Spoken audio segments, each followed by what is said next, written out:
The stairs at our left side, and for the brother to use the stairs at the right side of the hall. And the second thing, inshallah, we'll resume with our third session.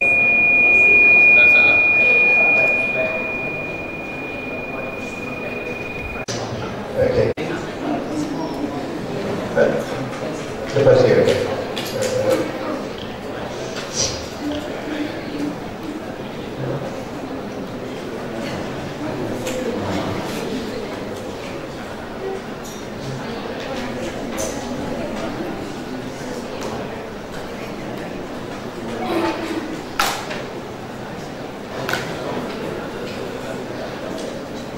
Assalamualaikum warahmatullahi wabarakatuh.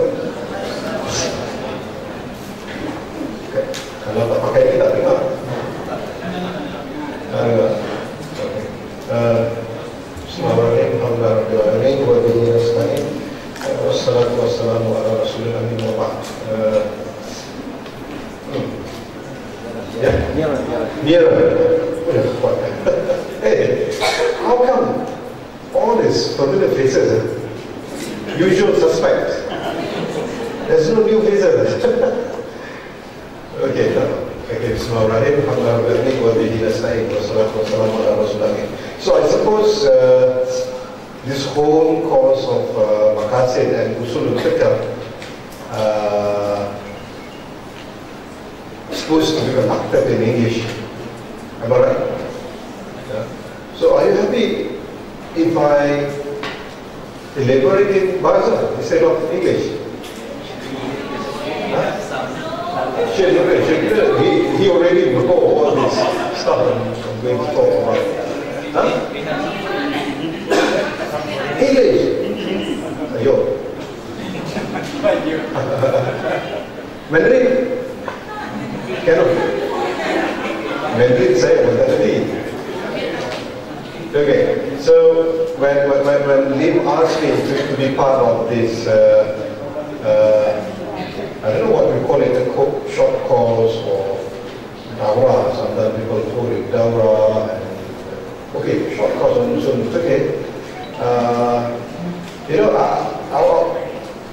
I'm having in my mind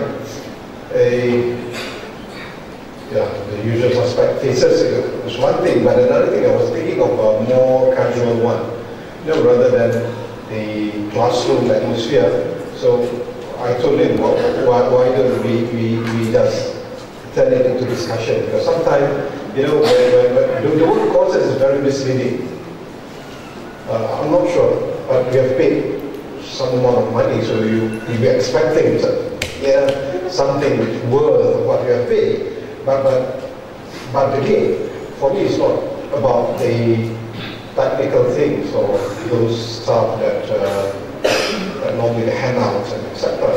It's more about what you can bring home and what you could apply from all this that we say technical things that you're going to learn. Because normally when we're dealing with maqasid, we're dealing with usul al-fiqh. At the end of the day, we found that okay, it's a nice thing to know, it's a nice thing to learn about, but we find a bit difficulty in bringing it into reality. So I did ask Brother Lim to give me these two topics, which I suppose is very close to our life, which will give a lot of solutions to our daily problems and issues, which are these two topics in usul fiqh: istishab and saddu zarai, sometimes they call it. Have you heard of these two things before? No. Tak pernah lagi? Okay, good.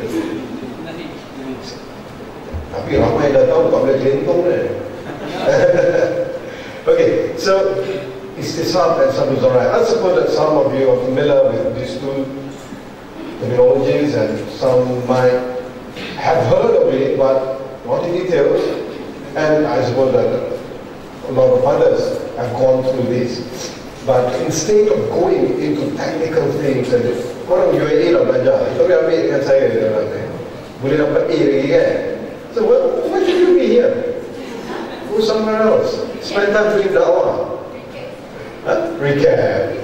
Oh, dah dapat A, kenapa dah datang kelas lagi? Dia betul dekat A with me. I'm a very generous lecturer. Masuk lead bank sendiri kan.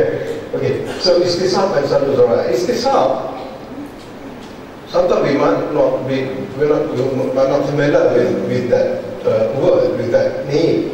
But in our daily life, we always use istisab. Sadhu Zara, I am the same. In our daily life, we always resort to Sadhu Zara. We know about it. Be it in our ibadah, be it in our muamalah, or be it in our, decision making. Either on our personal issues or in a more larger scale, in our workplace or in family life, etc. Normally we resort to Sadhu Zara. Okay, Sadhu Zara is blocking the means to evil. Blocking the means to evil. Kita menutup jalan kepada dosa, menutup jalan daripada kemungkaran. Ramai datang kita ganggu banyak kali. Istisab, trying to define it is very tricky, but the implementation of istisab is very simple. Okay, istisab literally it will mean you're making a companion, you're walking together. That is istisab, literally. But technically, it has a lot of meanings. But the simplest meaning is going back to the original state of things. Okay, kita tak mau pening-pening tentang definition. Normally when you learn about fiqh, especially those from UID are familiar with this. The meaning of this thing, literally and technically, it helps a lot. It helps a lot in your academic life. But when it comes to practicality, kita also pergi. Okay, I give you a few problems that we're going to solve with these two, methods. Before we go further on, can I take? I just came all the way from Singapore, Singapore. So I was talking with this taxi driver. He's a very knowledgeable person. You couldn't imagine a taxi driver talking with me about world politics, about all these Islamic fiqh things, usul fiqh things, maqasid, etc. Anyway, he was formerly a technician at SIA, but retrenched, and he got older, he was 60 plus, he ended up driving a taxi. So he was asking me about this haji title, haji and hajjah. In our custom, in Malay custom, normally everybody came back from haji, they got haji title, haji Alex, for example. In Brunei, they need to change their name in their ID. Dekat dengan IC card. The moment you go to haji, you must put the haji. So, my friend, seriously, kita dulu itu macam, we used to do that. I mean, during maybe my grandfather's day, and maybe during, not my father's day, or grandfather's day. Balik haji, they will change the name. Put haji or hajjah. And people will get angry if you don't address them with that haji. They say, sudah haji loh, jangan main-main. Okay. So, my friend, being a, system called golongan sunnah, nowadays is very notorious. People call Wahhabi. He has this kind of literalist approach. And normally, literally, being sunnah, they don't really pay attention to usul fiqh. There's a lot of other methods in understanding Quran and Sunnah. Bukan mention the Quran and Sunnah. If it's not mentioned Quran and Sunnah, then just forget about it. Sometimes they don't realize that a lot of other things actually rooted back to Quran and Sunnah, but the way you understand it, the way you bring it. So the same thing goes with this haji. He said, people call me haji. I mean, 60 plus. I said, no, I got very irritated. People call me haji. I asked him, kenapa bang? if they want to call me Haji, why should call Haji? I also perform the other 5 pillars of Islam. You should call me Musalli, performing Salah. I also do Zakat, Zaki, and I also Siam, Saim. Should call all those. I'm not only performing Hajj, I also do. Okay lah, tak apa, kita kasih chance.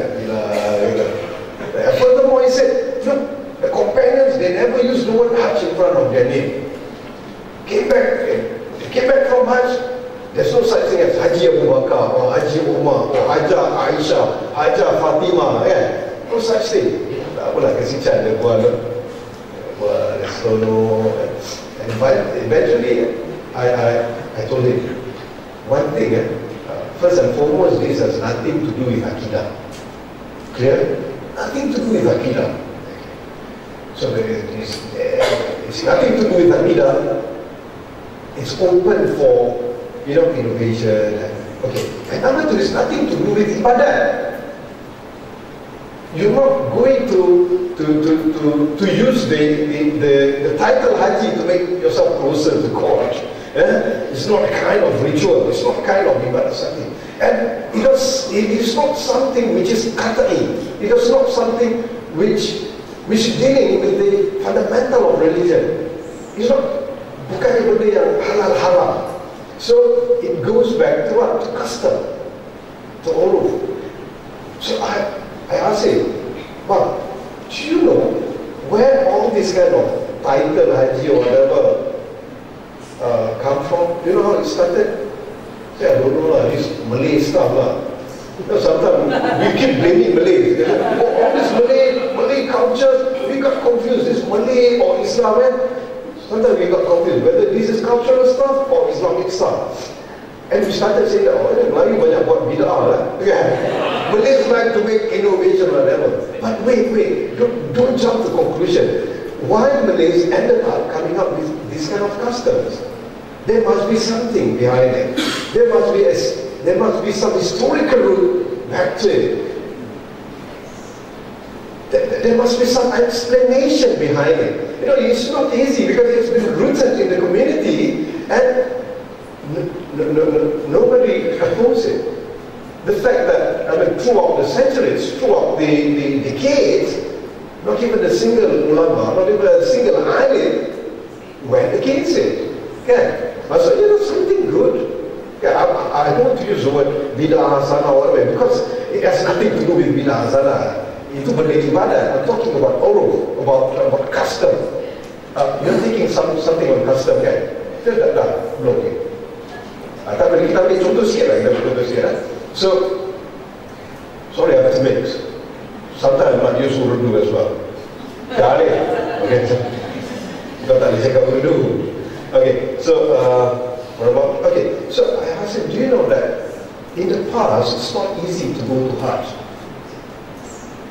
Now it's not that easy too, but at least it's easier, much easier. Then there was no visa kind of thing. Definitely, you don't need to wait for visa or tabung haji queue or whatever. The only thing you need to what? Kapal laut lah, definitely you're going by sea. But again, you need to have your own saving. It's not easy. It will take months.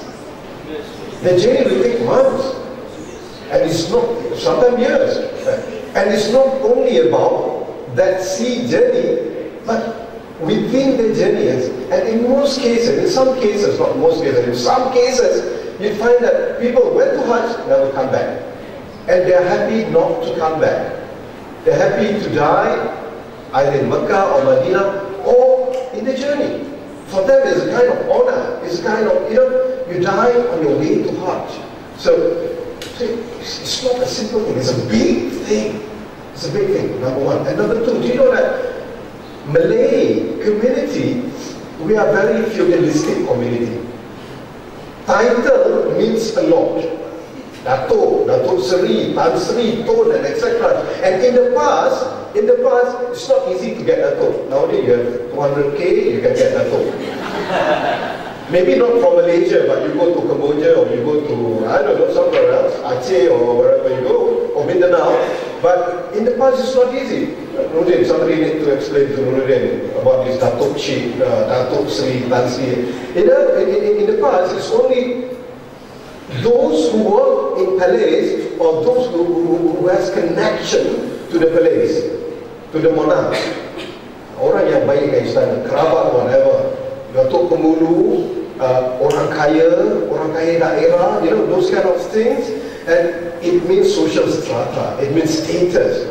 But what about small people like us?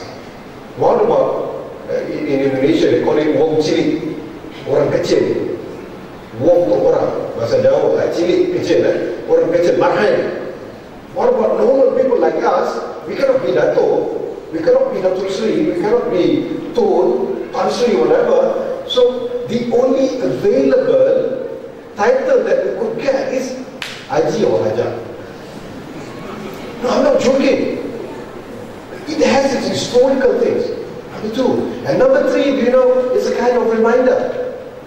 It's a kind of reminder to those who bear that title. If you're Haji, mind you, you're Haji. Don't play, You already perform Haji, you are Haji, you are Haja. That is why Piramli was very clever. He was very smart. You know Haji Bakhil? You know the movie Haji Bakhil? You need to watch that movie in Nuruddin. It's very important. One thing about Piramli, I mean, people when they watch Piramli, they enjoy watching it, they keep laughing. They realize that actually most of Piramli movies is a social critic against a community. It's not only against Malay. Against Singapore, Malaysia, Singapore community. So Haji Bakhil is very significant. Why Haji Bakhil? Musam berjanggut, Datuk nikah kahwin, all those kind of things. His critics against religious authority. Okay, coming back to Haji Bakhil, his critics against those who are bearing that Haji, but they're not acting like one. Yeah. Wah, dia nak cikgu normal, dia gigil over there. So it's a reminder when you carry that Haji title or Haja title, people call you Pak Haji, Abang Haji. Wait, alamak, aku sudah ada Haji. Oh, I already perform Hajj. I should behave like one. You know, kind of reminder. So I told him, it's not something easy. It's not something to take light. Maybe in our cosmopolitan life, it doesn't mean a lot. But just to say it's ini bid'ah or ini benda ni tak boleh pakai, tak boleh semua. Don't say that. Don't say that, because whatever happened, this Islamo-Malay culture that exists, actually it has its, meanings. It has its roots. Okay lah, maybe it's not applicable anymore in our life, but we cannot simply dismiss it. Okay? Tak boleh belittle it. Okay, that is uruf. That's one of the example of uruf. But now we are going back to istisab and saduzara'at. Okay, which one do you want to go first? The evil one or the good one? The evil one. Okay, saduzara'at is simple. The other day I was giving this training to Bank Islam security company. So the topic is about Terrorism Financing Act, TFA, and saduzara'at. Nowadays, initially we have AMLA, we have an Anti-Money Laundering Act, which will, it was enacted just after September 11, just to prevent the money goes to finance terrorism, etc. And also we try to stop money laundering. It's not only terrorism, talking about money laundering. Malaysia is a heaven for money laundering. No, it's not Malaysia, Singapore. Last night or early this morning, I was watching the news, and it was talking about how Indonesian tycoons is doing their money laundering activities in Singapore. Properties and all those kind of things. That now a lot of banks are having problems, especially after 1MDB. this one MDB case is real. It's real, and it going to cause a lot of trouble in Singapore. But anyway, it's not only Singapore, other places as well. Yeah, so due to this MDB case, a lot of financial institutions, international financial institutions, going to get exposed. Post-Snowden era, there's no more secret in financial activities. You know Snowden? Edward Snowden, itu apa? WikiLeaks. Okay, now you cannot hide anything anymore when it comes to financial whatever. So the topic was about Terrorism Financing Act. Now, AMLA is not enough. Anti-Money Laundering Act is not enough. They have a lot of new laws in order to prevent money laundering. And the recent one, they are dealing with what? Terrorism financing. And this terrorism financing is very tricky and is very dangerous. Anybody could be convicted through this act, this new law. Okay, I'll give you an example. I've been doing this for the last, since a year, since last year. I was invited by Penjara Sungai Buloh to give some rehab session to the IS detainees, or IS-related detainees. Those who have been detained, before they've been convicted, before the law, before the court, they'll be brought to Sungai Buloh. So Sungai Buloh asked me to give some fortnight session with them, minggu sekali, a kind of counselling, but I'm not a licensed counselling. I'm not a trained counsellor, so I cannot give counselling. What can I do is just discuss with them. So some of those detainees, they are going to get convicted. Why? Because they were helping either their brothers, or either their friends, or either their, maybe like we say, office mates who are going to jihad, or who went to jihad in Syria. But because this guy channeled the money to that person over there, or he raised some fund from his relatives to help his brother, or to help his friend, or to help his office mate who are already in Syria, and that guy is in the blacklist of our SB. So this guy can be convicted. Although he has nothing to do with any activities of his friend. This financial terrorism act, you can get convicted with it. Okay, for example, you are channeling certain fund to your friend in Syria who's joining ISIS or whatever. Why? Because you used to owe him certain amount of money and you feel obliged. One thing. And another thing, you feel that, oh, he's doing a good thing. But jihad, so why not? I cannot go.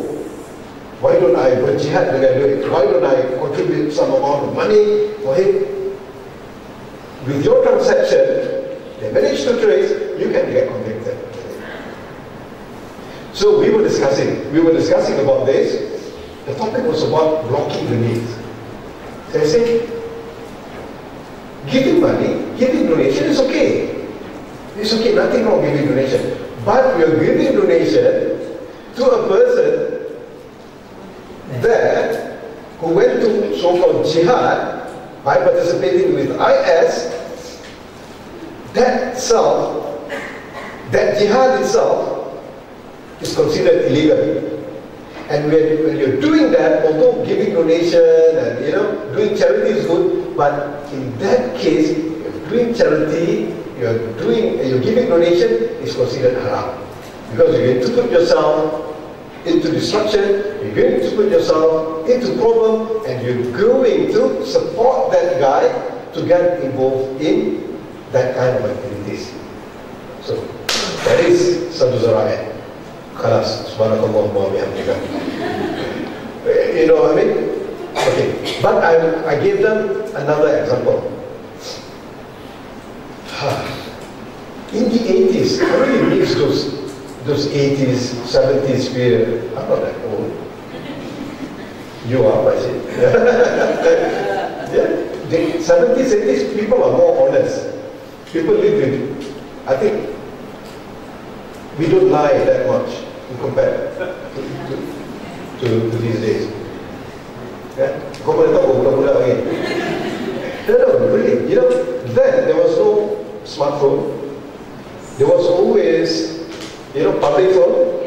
And sometimes in one kampung, we only use one public phone. And sometimes we are lucky enough to have somebody who has phone inside his house, and the whole kampung are using that phone. You still remember that? And everybody knows each other. I still remember, in the 70s, I was known in my kampung as Cucu Mak Haji. Cucu, because I lived with my grandparents. So they were known as Mak Haji and Pak Haji. Wah, ni Cucu Mak Haji, anak beda. So whenever the telephone rang, and anybody just pick up the phone and said, I want to talk with Cucu Mak Haji. Definitely it's not now. They said, after an hour, or maybe tomorrow at 3 o'clock, what we will do? Okay, the one who pick up the phone, he will go directly, he or she will go directly to Cucu Mak Haji. Cucu Mak Haji, tadi ada orang telefon kau tadi. Dia nak buat lagi 1 jam. Cucu Mak Haji, if somebody call you, and after an hour, is going to call you back. You better go to the public phone. What we will do? 10 minutes, 15 minutes, half an hour before that, we will be waiting. Am I right? Am I right? Okay. Or maybe say, he's going to call you at 3 tomorrow. 2:30, I'll be waiting for it. The same thing. You know, I want to make an appointment with you. We are about the same age. Kita kata, okay, I write a letter to you. Okay, Alex, we meet at 18th September, 3 o'clock at Komta, for example. That's the only thing in my mind is Komta. Komta JB, not Komta Penang. Yeah, Komta JB. You know, 3 o'clock. I said 3 o'clock. By 2:30, everybody will be there. Will be there. You will be there, I will be there. We're afraid of being late. Am I right? That was the time. We're living with integrity, we're living with honesty, we're living with sincerity. But nowadays, 3:30, yeah? 3:30. Hey, hello, where are you? On my way. Lagi mandi. On my way. Lagi kat rumah, kan? On my way. Mana you punya way, ya? Yeah? We begin to lose all this kind of, what it has to do with Saku Zarai, yeah? No. You know, what I'm trying to make my point. Anyway, so what I'm trying to say is, you know, in the 80s or in the 70s, you only have to remember this. You still remember the term Orang Dakwah? Orang Dakwah, it was very notorious. It's a negative thing, Orang Dakwah. Nowadays, we could see Shakiri, Lim, and everybody talking freely about doing da'wah. And people are happy, wow, what da'wah. Politicians are talking about da'wah. Yesterday, we had a big da'wah thing, and people are talking about da'wah. And in newspapers, everybody talking about da'wah. Even artists, even, you know, athletes talking about, I'm doing my da'wah. In the past, you know, when you use the word da'wah, it's very notorious. People are associating da'wah with deviant teachings, ajaran sesat, extremists. Itu jam lihat serang kepada polis Batu Pahat, those deviants attacking police station in Batu Pahat, or whatever. Hantu kongkong. You heard this kind of time when people call you hantu kongkong. You know hantu kongkong? You know hantu? Ghost. Yeah? You know, because normally people, itu jam, sama tu kan, pakai tudung macam tu, Assalamualaikum, atau kongkong orang bagi. And furthermore, looking at you, wearing niqab then was not a fashion like we have nowadays. Nowadays, wearing niqab is kind of fashion, right? Those days, whoever wearing niqab, people would call them hantu stokin, hantu kongkong, hema berjalan. You still remember during the 70s? Yeah. Okay. You know what changed people's mindset about Purdah then? What changed people's mindset? Kau budak lagi tak kan? Brother Muslim, you still remember? What changed people's mindset towards Purdah about nikah? No, it was not akad. People got very irritated with akad. It was M. Nasir. M. Nasir, you still remember lagu M. Nasir? Gadis dan pemuda. M. Nasir, Sifu M. Nasir, not our Sifu Nasir. M. Nasir, the singer, you still remember his song? In the early 80s, I think 1980 or 79. Yeah? Kalau masih tak ada nyanyi ya. Nah, he created a song about gadis yang berpurdah. I still remember the lyrics somehow. You should sing the song, I like that. Dia punya letak set.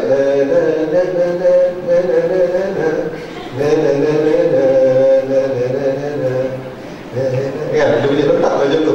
He talks about this. I mean, he's saying that, oh, there is one girl wearing purdah or wearing niqab, and I'm so ashamed of myself to say Assalamualaikum to her. But I know she has good intention. I know, looking at myself, we are too far from each other. You know, those kind of things. And because of that song, people change their perception towards purdah. Thanks to music. Thanks to the artists. It's not the ustaz, it's not the ulama who changed the perception of the community towards certain Islamic things, but it was M. Nasir. You couldn't recall it? Tak ingat. Ya? Ninja itu satu hal juga. Yes, ninja. People call them ninja. Hantu kongkong, hantu stokin, kemah bergerak, whatever. Okay, that's one thing. But another thing, you should remember, those orang dakwah also created a lot of problems. Sorry if you were orang dakwah during this period. You should remember, they were throwing away their television.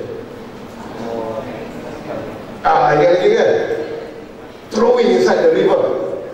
Throwing away the television and throwing away the settees and so forth, the couch, because it's not Islamic enough. The Islamic way of style is sitting on the floor. You want to eat, you eat in talam. You know, in tray. Bukan tilam, talam. Adulah. Okay. You're eating inside the tray. You cannot eat alone, because alone that's not sunnah. The sunnah way is to eat congregationally. And we are eating is 3 fingers. So that 3 fingers. Yeah, makan. And the way sitting, you know, those kind of things. Ini orang dakwah pun satu hal juga. Kan? They created this kind of things, but the most important thing is throwing away the telly. Throwing away the telly. Throwing away the radio. Why? Because they are haram. It will lead to haram. Anything that leads to haram is haram. This is Sabu Zara'ah. So, would you agree? Throwing away the telly, not using, magnet lagi the American stuff. My socialist friend, ni tak Muslim pun, he's practicing Sabu Zara'ah. He's a very staunch Marxist. He doesn't use Mac, he doesn't use iPhone. Whenever they see me, he said, you're becoming American stooges. You're supporting American economy. Yeah. So, he's practicing Sabu Zara'ah, blocking the means to evil. Yeah. Okay. That is Sabu Zara'ah. But ulama, our usuliyin, our scholars of fiqh, when they're dealing with this kind of blocking the means to evil, they're very cautious. It's not that easy. Bukan senang-senang. Nampak semua, blocking the means to evil, whatever. Or else you ended up like in Saudi Arabia. Women are not allowed to drive car. Why? Because of Sabu Zara'ah. Because when they are driving alone, what will happen? Accident? No, men always lagi banyak accident daripada women. Yeah. Sebab apa? Dia kata they will go and meet their boyfriend, or you know, those kind of things. So in order to block them, to stop, to deter it to happen, we must not allow women from driving the car. Sadhu Zara'i. So that's the extreme way in looking into Sadhu Zara'i. Or in some places, no internet. Why? Because internet will lead you to evil. No telly, it will lead you to evil. And you know, the current trend in I'm not sure, even in Malaysia, I suppose, or in Singapore, in the States, but again, it's a matter of choice. I respect people's choice. They say that we're not sending our children to school anymore. Why? Because they got exposed to a lot of bad things, and because, you know, those kind of things, they got exposed to a lot of evil, and they're mixing with other, you know, and somehow at schools, there's a free mixing between boys and girls, so I'm not sending my children to school, I'm making homeschooling. Some of them have a very good intention. I have a few friends, both are lecturers, they purposely do not want to send their children to school because they want to teach their children. Okay, itu case lain. Okay? But for them, their children deserve to learn more. And if they go to school, they're going to be limited with the curriculum or whatever. Okay, that's one thing. But there are people who decided not to send their children to school to prevent them from, you know, Sadhu Zara'i. But these are the extreme examples of Sadhu Zara'i. Okay, kita belajar dengan tengok yang tak betul dulu. Okay, we try to look at the negative side or the extreme side of Sadhu Zara'i, which does not represent Sadhu Zara'i. The real Sadhu Zara'i, normally ulama usuliyun divided Sadhu Zara'i into four categories.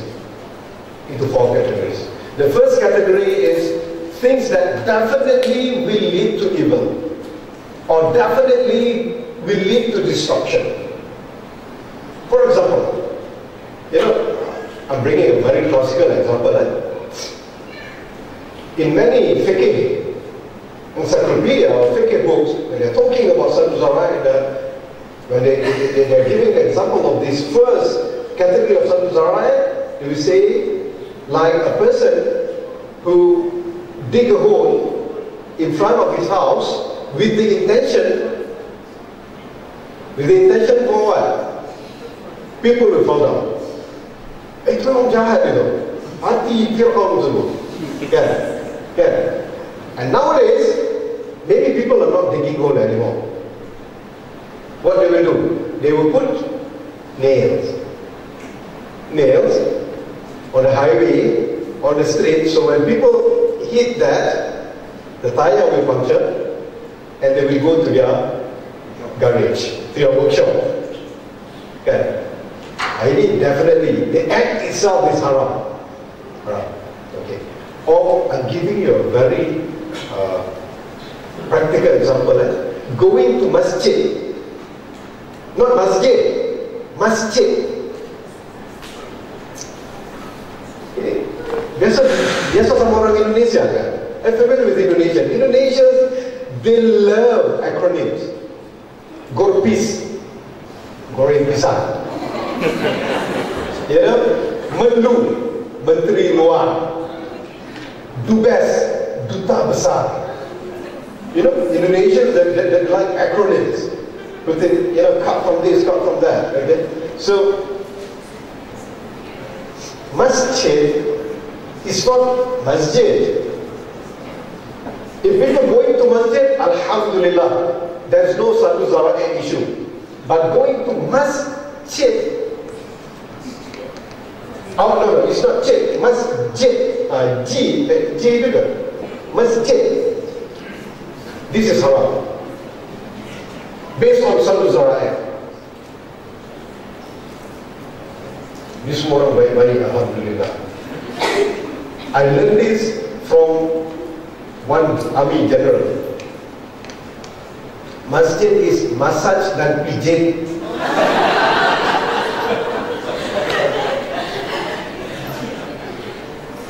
Massage dan pijit. It's haram to go to masjid dan pijit. Why? It will definitely lead to maksiat. Kan? If not zina, tapi all this bukan lima zina, you know, and those sexual aura, etc. So going to masjid is good, but not to masjid. So ibu-ibu pastikan bapak-bapaknya betul sebutan masjid ada kala-kala. You make sure that your husband are telling you they're going to masjid and not to masjid with tea. It's very dangerous. Okay, that's what walking means. Okay, boleh nampak example Okay, going to massage is okay, provided massage tu kasih orang lelaki. Tapi kalau masjid ini, itu haram. Okay, what else? You know that in one hadith Rasulullah SAW prohibit 10 persons who got involved with intoxicant drink or in wine.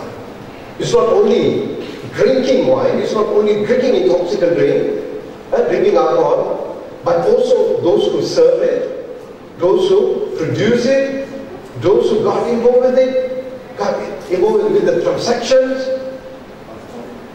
transporting 10 parties who got involved with it. And Rasulullah prohibited us from sitting together in a majlis or in a location where people are purposely, drinking wine, etc. Okay. Why? Because of Sabisarai. It leads to that. It leads to that. But there's a question. There's a question.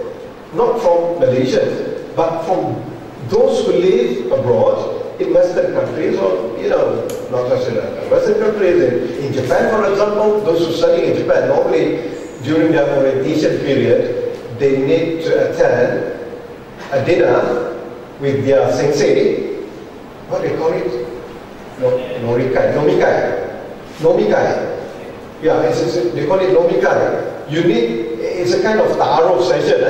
It's a kind of, getting to know each other session with your sensei. In your very first week, you need to spend time, all the students need to sit together and getting to know with the sensei. Sensei is the lecturer, and normally they drink. So they were in dilemma whether they should attend that or not. The earliest generation, they just go. They orang pun minum sekali. Yeah, the earliest generation during the 80s, you remember when Malaysians were first sent to Japan, it was during Mahathir, dasar pandang ke timur. Okay, ataupun cikgu-cikgu itu je pernah pergi. Most of them were teachers. They were sent there, they all drink just like the Japanese. In Japanese they have their own proverb. Drunk like a fish. I don't know. Do fish drunk? I have no idea, but that's written in their book. Drunk like a fish. I mean, fish drunk.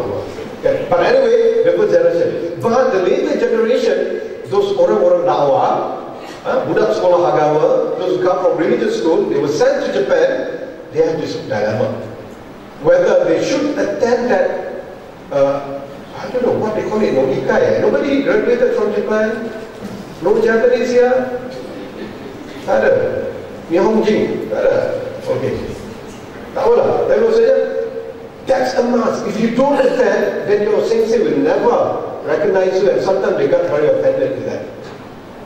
You ended up on your whole period in that university, you're not being recognized by the sensei. So, there's a dilemma. Because what? Because people are drinking, and I'm there. I'm not supposed to be there because that hadith prohibited us from doing that. So, normally they refuse to go. And sometimes they did go, they don't drink. But the problem is, they are there with those who are drinking, sake or whatever. So, normally when we go there, they will ask this question repeatedly. Ustaz, can we go, can we attend, whatever. Can they attend that? What is it? Based on Sadhu Saraya, they cannot. But, they have two solutions. Some of those students, before that nomikai, I think it's nomikai they call it, because norikai is exchanging tube from one station to another, interchange, kan? That is Norikai, and that one is Nomikai. Before that Nomikai, they will go and meet the sensei. Say, sensei, we are Muslim, we cannot drink. And some of the sensei, due to their exposure, they already know. And sometimes they have already taught how many generations of Malaysians they know about it.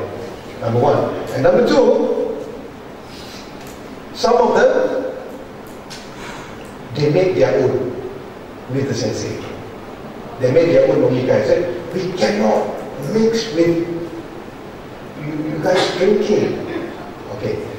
Provided the sensei could understand. But for some sensei, especially those who are stubborn or whatever, I think you need to go to another method in fiqh, which is darurat. You can attend that because you're going to stay there for 4 years, and there's no good to make enemy with the sensei during the very first day. But normally they don't drink.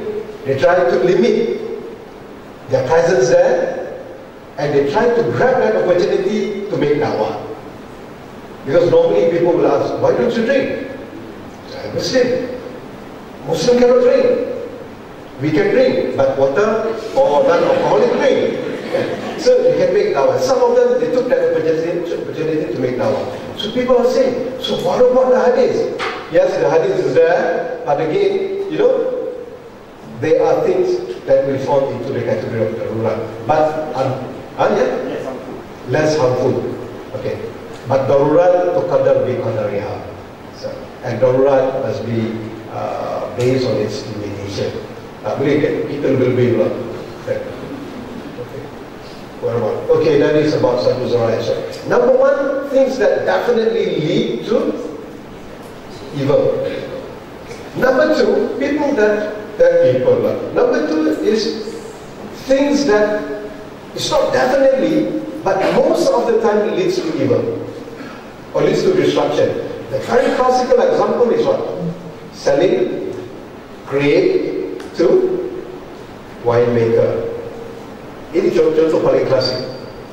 Selling grapes, you have vineyard. Orang panggil kebun vineyard.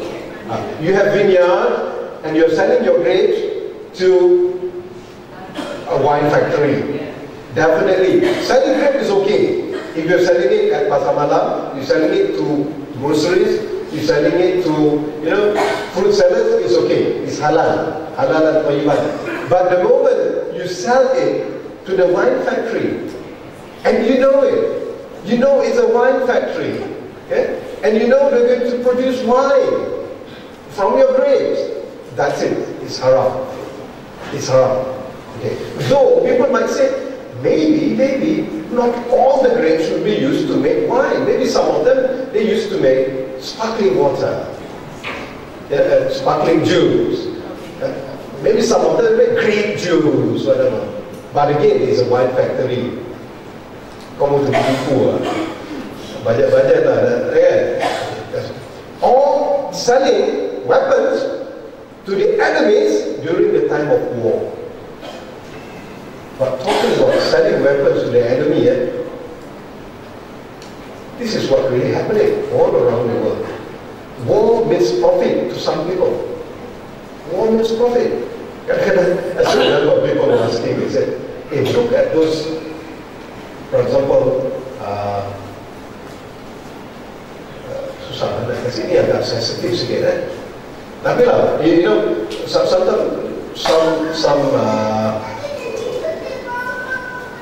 guerrilla armies or rebels or whatever, they have their weapon there. People are thinking, where did they get them from? I say, when it comes to money, you'll be surprised about how it managed to change people. Okay? Money. So, selling weapons to the enemies during the time of war, itu kira haram. Walaupun, although selling weapons, the original hukum of selling weapons is halal. Everything is halal, everything is permissible, but that is going to be used against your own people. so it will be haram. Okay, what else? Other example. The fund, channeling fund to those fighters who are joining IS or whatever. It falls into the second category. The first category and the second category, ulama said that anything that leads to haram is considered haram. Or in Arabic they call it al-wasila ta'uzu hukm al-ghaya. Means is taking the hukum of the aims. Okay. Although the means could be halal initially, but because it will lead towards haram, so it becomes haram. Could you give me any other example in our daily life? Yeah. Any guns or weapons for self-defense? It depends where you live. If you live in the States, it's okay, because the Second Amendment said you are allowed to do so. But still, it depends on certain states in the United States of America. But here, definitely, it's haram. Why? You ended up being convicted as melancarkan peperangan terhadap yang di-Pertuan Agong. You know, kan, orang yang bawa senjata kan, you are considered that, or you'll be convicted under Akta Senjata Api, Penal Code. It's Penal Code, which leads to execution. That's it. Jadi janganlah buat macam itu. Kau dah tahu tak boleh, kau nak bawa juga. Kan? Okay. What else? Practical example lagi, senjata api apa kau ada? Selling a building to conventional polymer. Okay, selling your building conventional foreign bank. You know, nowadays, even foreign bank, if they want to operate in Malaysia, they will be, I don't want to say forced, but kind of forced to have an Islamic counter or Islamic product. Do you know that? What if they have a mixture of both? They choose either conventional or something. Will it be okay? Okay, this company wants to buy another building. Okay. Okay, this company is a foreign bank.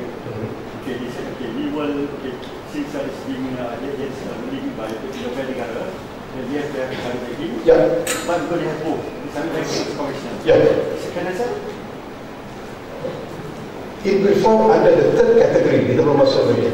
Third category, there's a dispute among ulama, but majority say it will not be affected. But banking is not all about giving loan, because some banks, they also involve in investment, and investment bank, etc. They lagi pula bila macam sekarang, the new regulation say that they must have Islamic product or whatever, so it will lessen the degree of haram.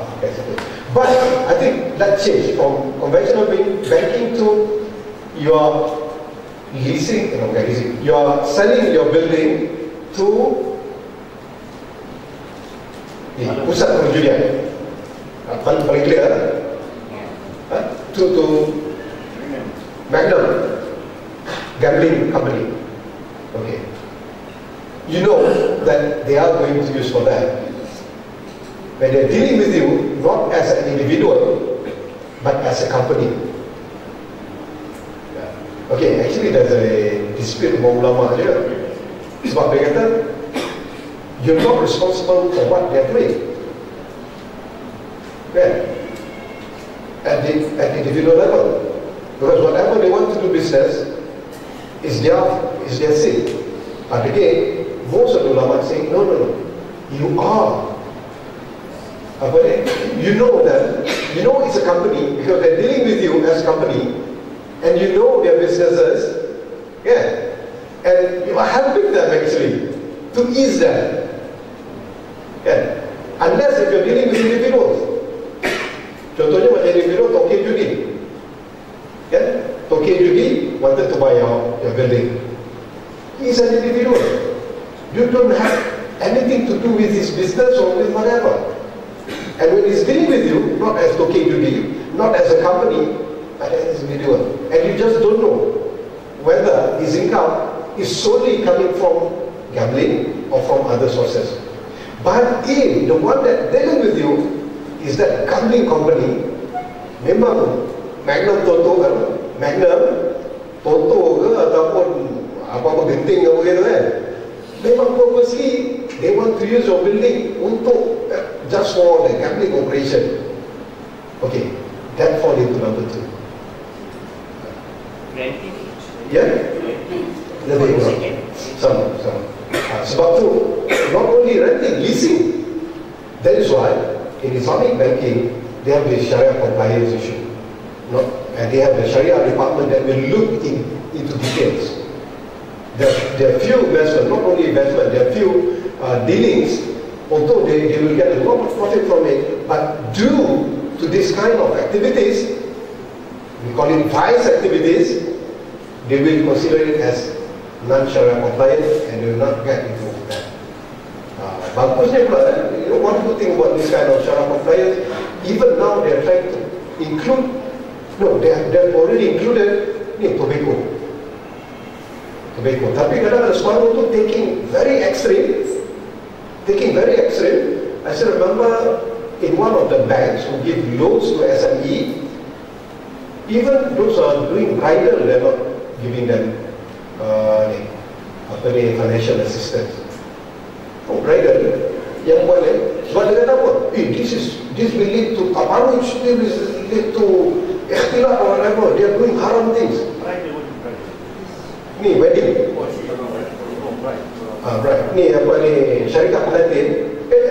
Dia dekat belakang mereka ada few banks. They're using satu zara'i Islamic bank. They're not giving loan or bukan loan. They call it financial assistance. Kalau loan nanti there's no different from the conventional bank. Okay, they refuse to give financial assistance to certain companies who are doing this bridal business. Bridal, they call it bridal. Saya pun tak boleh dengar lah. They said why? Because it will lead to tabarruj. You know tabarruj? Makeup, makeup itu kan. It will lead to ikhtilaf. It will lead to haram. Anything that leads to haram is haram. Kan? Jadi dia tak kasih dekat situ. Sharia compliance. Including U6 law. Itu non-Sharia compliance tu.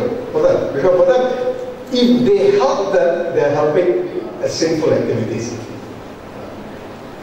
One good thing about that, if they are having that position, then we as depositors feel it's safe for us to put our money there. If they have that strict ruling, that strict measurement, kan? Jadi kita selamatlah boleh percaya dia memang Islamic. Jangan dengarlah koki cakap dekat Islamic dan sebagainya.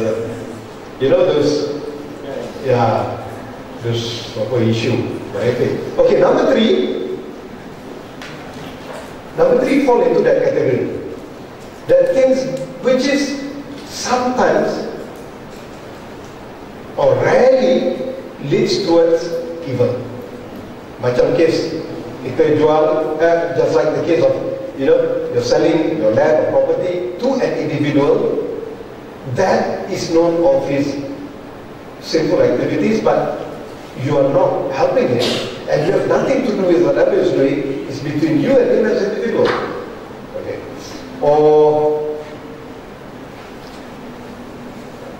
sometimes they use the example of that not DPF,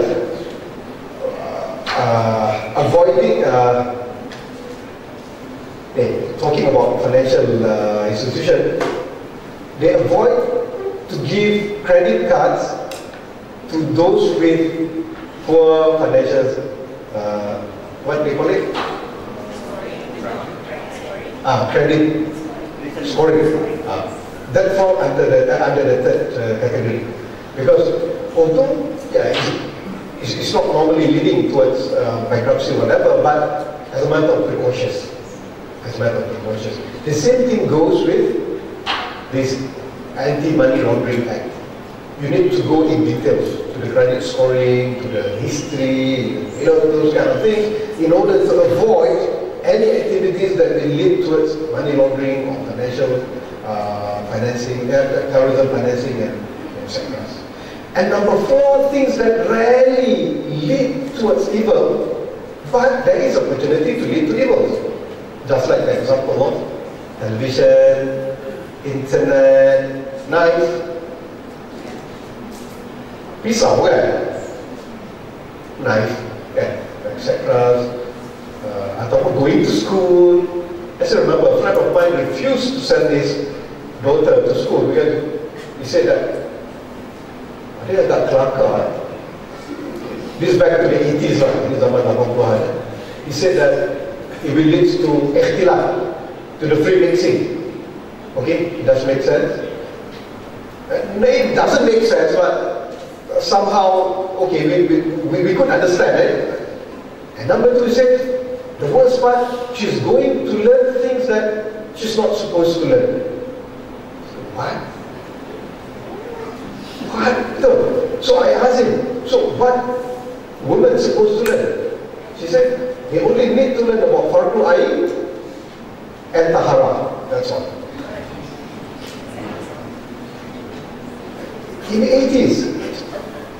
Sekarang tak adalah. Sekarang, if they don't send their children to school, they will learn it more on the internet. Kan? But then, ini nak cerita zaman dulu lah. Semua orang lama semua duduk depan. Kita teringat cerita lama-lama. Okay. What about cinema? Cinema. Or something what? Cinema number 2. Number 3. But it depends what movie you're watching. Because in cinema, it's your choice. It's your choice. Whereas telly, sometimes, yes, it's your choice, but again, sometimes you don't really have choice there. Yeah. Same goes with internet. But cinema, Karaoke betul. huh? Karaoke depends with whom you go and what song you sing. Yes, I can see. And what about if we sell our buildings to grocery franchise, such as 7-Eleven? Because as we all know, 7-Eleven also provide intoxicants. But identity adalah business dia. okay, it depends. It depends in which area. Because, if I'm not mistaken, certain Muslim majority population, they have the right to ask 7-Eleven not to sell alcohol. Am I right? Kan? Kampung Baru dan Bangi, if I'm not mistaken. Bangi, Kanjang, Shah Alam. They're not allowed to. Okay, it depends where. Whereabout. And I think you can ask that it falls under the 3rd category actually. Under the 3rd category. But itu dia tak masuk dalam satu zaraat. It never falls under satu zaraat. It falls under syubhat. It falls under syubhat. It falls under, because it's beyond your control. You cannot control that. But yalah, kalau min babil tawadhu, sometimes people are resorting to this, especially those Sufis. Sometimes those who really want to make sure that everything that goes inside their pocket is totally purified. Normally they want to get involved with this kind of shubhat. Okay, brother. Merokok number 1. Shisha. Oh, selling rokok. Number 2 lah. Normally ulama mengikutkan number 2. Which is haram lah. Which is haram. Because number 3 and number 4 is still in the category of mubah. Harus. Masih harus lagi. Tetapi kalau you choose to go to haram, definitely turn to haram. Kan? Tapi kalau number 1 and number 2 haram. Okay, what else? Yes.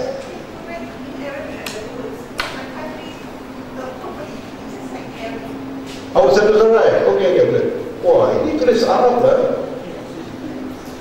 Ingat Sudin dia boleh baca.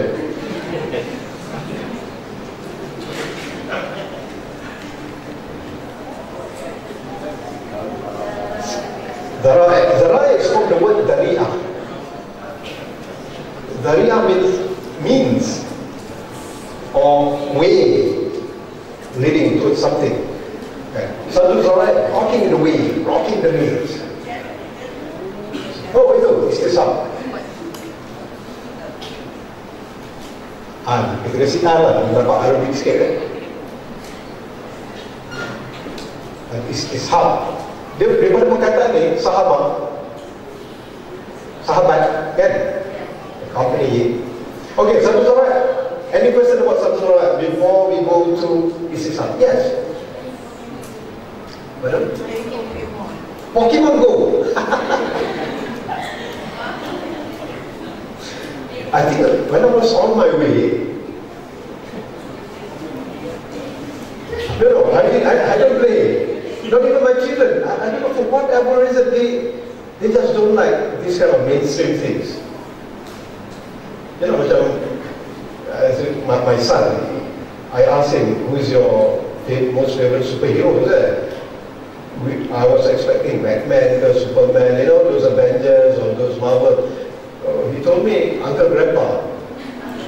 Do you know Uncle Grandpa? Okay, it's not your stuff. Nobody likes Uncle Grandpa. Nobody considers him a superhero. But most of my kids, they don't really like the mainstream thing, just like me.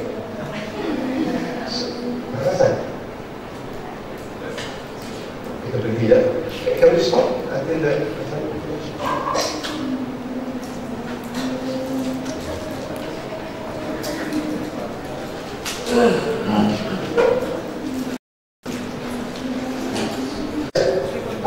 Can I take?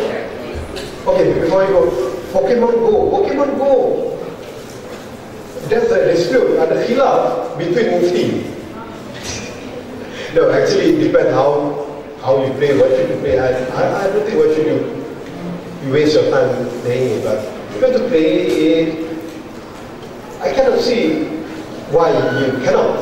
But if it leads to, you know, wasting time, it leads you to distraction, masuk dalam parit lah, sampai langgar, then it might be considered haram. But you know, sometimes I really hate to use this haram terms when you're dealing with your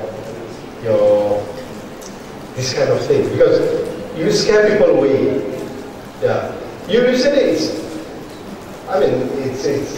discourage, or you say that it's don't waste your time, you know, those kind of things, rather than say, oh, it's haram, oh, it's wajib, oh, it's masuk neraka, okay. You scare people away.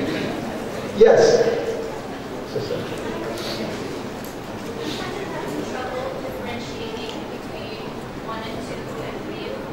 Yeah. It seems so similar. Like, why is it that selling cigarettes, like the brother was saying, is category 2, when to me it should be category 1? Or why is it that, the process of, making the alcohol is category 1, but, selling it, I just don't understand the fine differences. Like, to me, something seems like it would definitely lead to haram, but you categorize it as 2. I don't understand why. Yeah, I think because definitely and most likely was a different thing. Definitely and most likely. I think when the Usuliyin, okay, both are haram, no doubt about it. But people are looking at it at I think the scholars, when they look at it, the classical scholars, when they look at it, they're trying to look at the impact to the direct impact, the immediate impact of it, the immediate ramification of it to life, to life. Right? So, for example, the first category would say that selling weapons to the enemies is definitely haram because it costs life. And it's definite. You're selling to the enemy in a time of war, they're going to use it. And when it comes to the, digging hole, with the intention for people to fall inside it, it's something definite, but selling wine to, selling grapes to the winemaker. There are chances it's not used for that. Pardon? There is a chance that it's not used for the evil purpose. There is a chance it's not used for evil purpose. Thank you very much. Yeah. Yeah. What about the example about the building, selling your building to Magnum? Isn't that directly haram? Like I don't see why it's number 2. No, it's haram. No, even number 2 is haram. I mean, why is it number 1? Because if you're selling it for usage by Magnum, why is it still number 2? Okay, we make it number 1. I think Nuruddin can help me with that. Well, I think the key point Doctor is making is there's a continuum from rare occurrence to certain. And depending on the context, in a particular situation, you can say, this is certainly going to lead to this in this context. The same thing with a different group of people would not certainly lead to that. So I think firstly the recognition that the greater the level of certainty, the greater the probability of the risk, the greater the chance of it happening, the more readily the scholars are to put the brakes on. But then on another dimension is the severity of the wrong. When something threatens life, it's a major issue. And so a means that would threaten life directly would not be considered as seriously as something that may threaten life. So while both would be considered haram because cigarette smoking is linked to death and a lot of other harm, it's not as clearly, certainly harmful as murder, for example. So while you say haram to both, there's those haram that belong to the kaba'ir, that belong to the major wrongs, then there are those that belong to the more minor wrongs. But then, as you were saying, Sadr Zarai or Sadr Zaria is blocking of means. Some means are so close to the haram, some are still far away. Somebody looking at a man or looking at a girl, yes, that's wrong, but it's not as bad as touching, which is not as bad as touching in a lonely place, which is not as bad as touching a particular part of the body, which is not as bad as zina. So on one side you have Sadr Zaraya's concern with what is the probability of it happening, what is the likelihood of it happening, but each of that would apply differently to how bad is it and how definite are you that it's leading to bad. Weighing that with what Sheikh mentioned, yes, selling knives in a particular neighborhood and a particular type of knife, you could comfortably say we will ban that. But then there's another type of knife, but that's needed for cutting vegetables. You can't ban that too. It's all knives, but what kind of knife? What kind of neighborhood?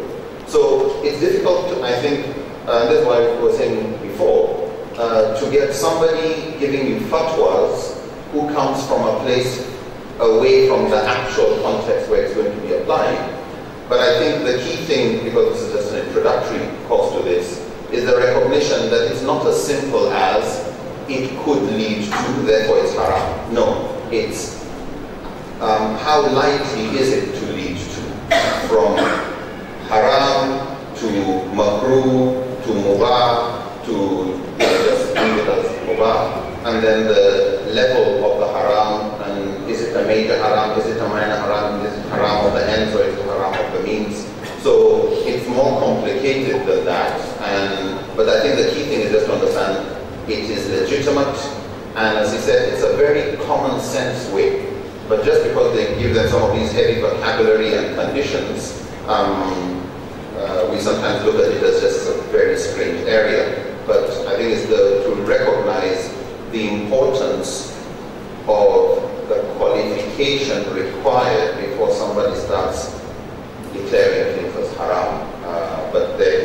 quantum that requires local contextual knowledge, and it's definitely not simple for that one. Okay, thank you. So should we stop and take a prayer or we continue? I'm not sure. Berhenti dulu. We stop for prayer and then we come back at 15 minutes. 15 minutes. Okay, thank you. So,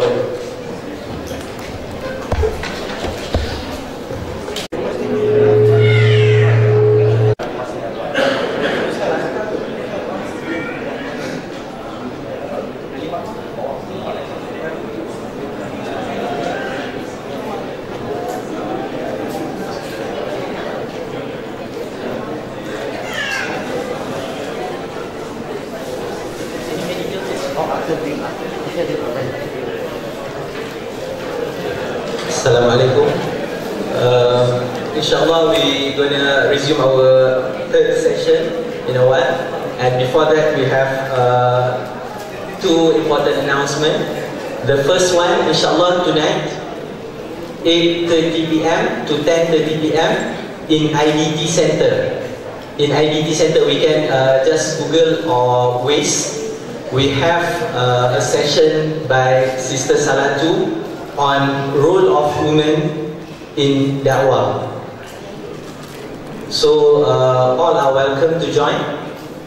We will start the session at 8:30 p.m. And the second announcement that our last session today is just the third session with Dr. Mazli Malik. Inshallah, the fourth session will continue tomorrow. Today we will end our session at 5:30 inshallah. Assalamualaikum.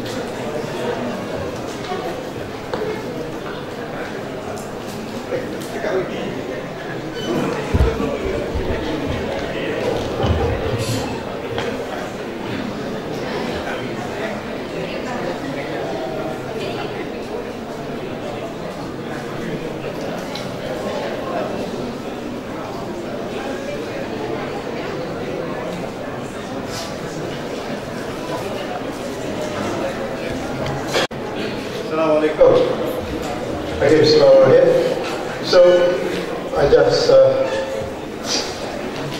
recap what we have discussed about Sadhu Zarai. Generally, Sadhu Zarai means blocking the means, and the general idea is any means that leads to haram is haram. Yeah?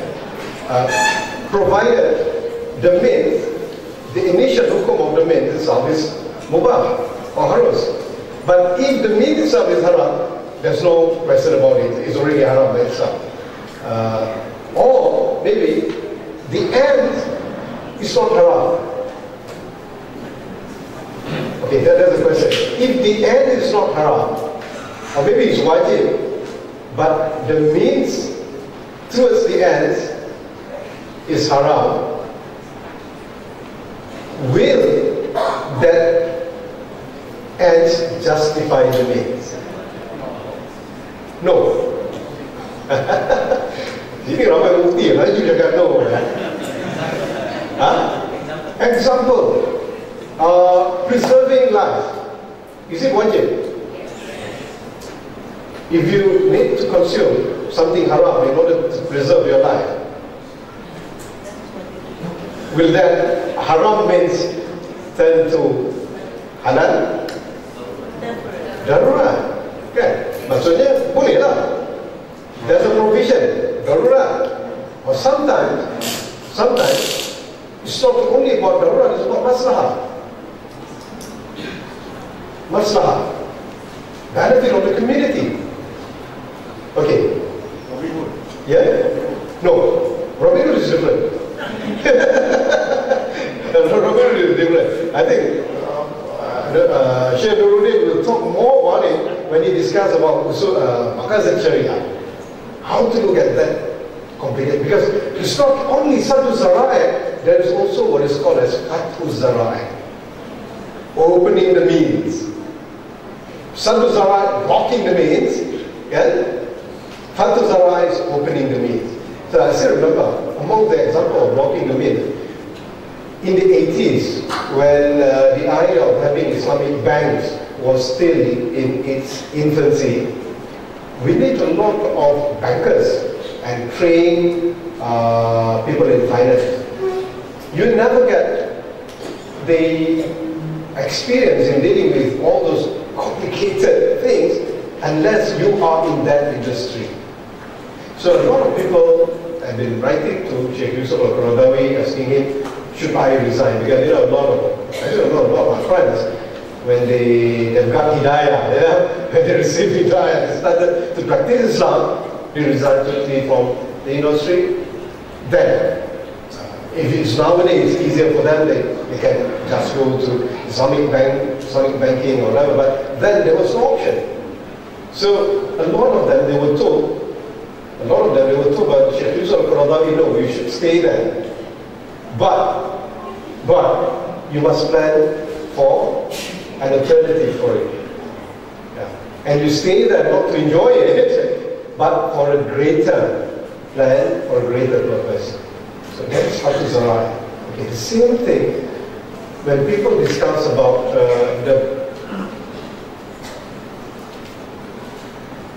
the hukum of participation in certain, okay, we take it into a more domestic issue. For example, for our convert brothers and sisters,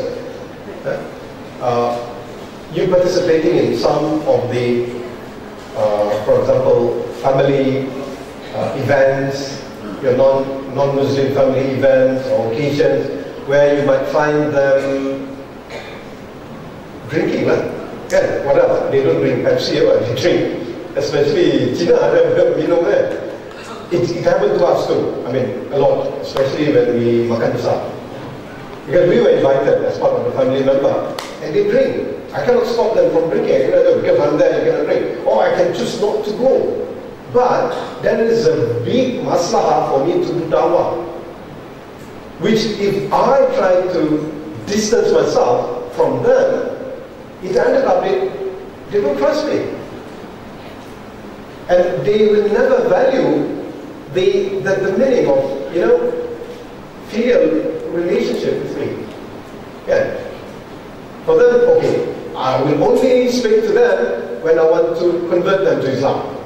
Other than that, I will mention them, I will speak to them, I wouldn't really bother about them.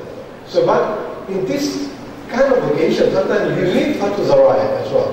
So, actually, Lim came up with this question just now, after we finished our first session, say that, what about that, our convert brothers and sisters are still having their non-Muslim families, and normally they have certain events, they have certain gathering, family gathering, whatever, they drink. Okay. Maybe for Malaysian non-Muslims, they have kind of understanding, they won't serve pork. They won't serve pork. Normally they will be trying to choose halal restaurant, or at least restaurant that won't serve pork. But when it comes to drinking, I mean, it's their call, it's their party. They need to drink. So, can we involve? What about our presence there? So I think it's part of Fatu Zaraya. And sometimes, if you ask any other ustaz, they will say no, you don't go. But here, inshallah, you have Nuruddin Lemu who will help us say, yes, you can go. For greater purpose, for greater da'wah. The same thing when we were in non-Muslim countries, there are certain events. For example, not certain events, most of the events are drink. If we try to avoid, we ended up not attending anything. For example, we have teachers. My wife used to teach there too. It's very interesting. She was asked to teach in UK school, not because her English is at par with their English, but because she has Arabic and they don't have Arabic. And they need to deal with Arab children. They need a teacher who could deal with them. So because of my wife's Arabic language, she was asked to teach English in UK school. So at least we were not in that difficult situation, but some of our friends, some of Muslim friends, they've been appointed as head teachers, as, you know, officers in the county council or whatever, their office. In any official meeting, in any official occasion, they will serve wine and, you know, those kind of things. So sometimes they discuss about this. They say, should we attend? I say, you should. You should. Because, I mean, you are the head teacher. You are the officer in that country. You are, you know, you have certain office that you hold. So you need to participate not because you want to get wrong, but because of a greater maslahah that you want to achieve from that. So this is Fathul Zara'i. Do I need to write it in Arabic?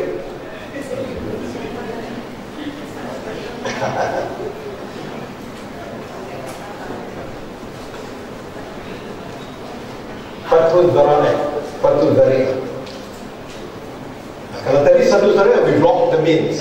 Why? Because the means, although it's, the initial hukum is harus, mubah, selling grape is halal, you know, selling knife is halal, but due to certain context, due to certain ends, it will lead to haram.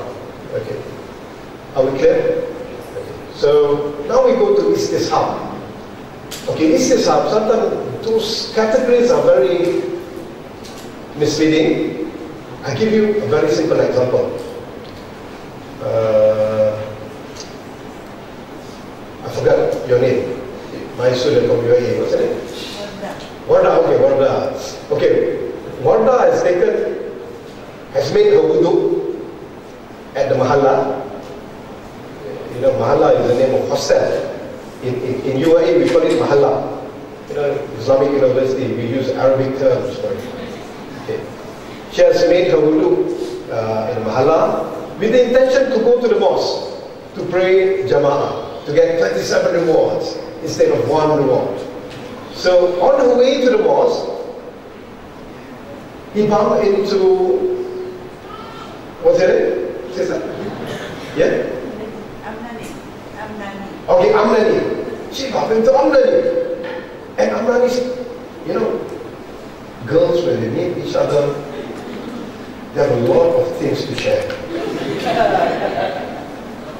Unlike boys, only after any menu or derby, they will have a lot of things to talk about. Rather than derby, they don't have much to share, unlike girls. Okay. So, Amnani and Warda said, hey, Warda, do you know that lecture, that short lecture of Dr. Majid? I have a new story about him. Oh yeah, it was a story. So half an hour talking about Dr. Majid. I said, oh Amnani, I'm going to the mosque to pray. Okay, she continued her way to the mosque. When she reached the mosque, okay, that's the situation. She forgot. Has she taken her wudu? Has she made the wudu or not? So in this kind of situation, what is her condition? She totally forgot about what her wudu because of that fascinating story about Dr. Mazli that she heard from Amnani. So okay, what is her condition? Because she totally forgot, hey, have I made a wudu or not?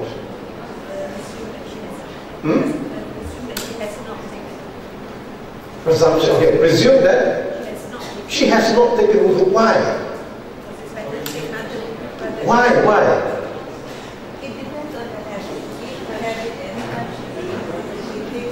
This is good. Okay. Put aside the habit. Because I'm going to deal with the habit. Okay, put aside the habit. Now, what is the condition now?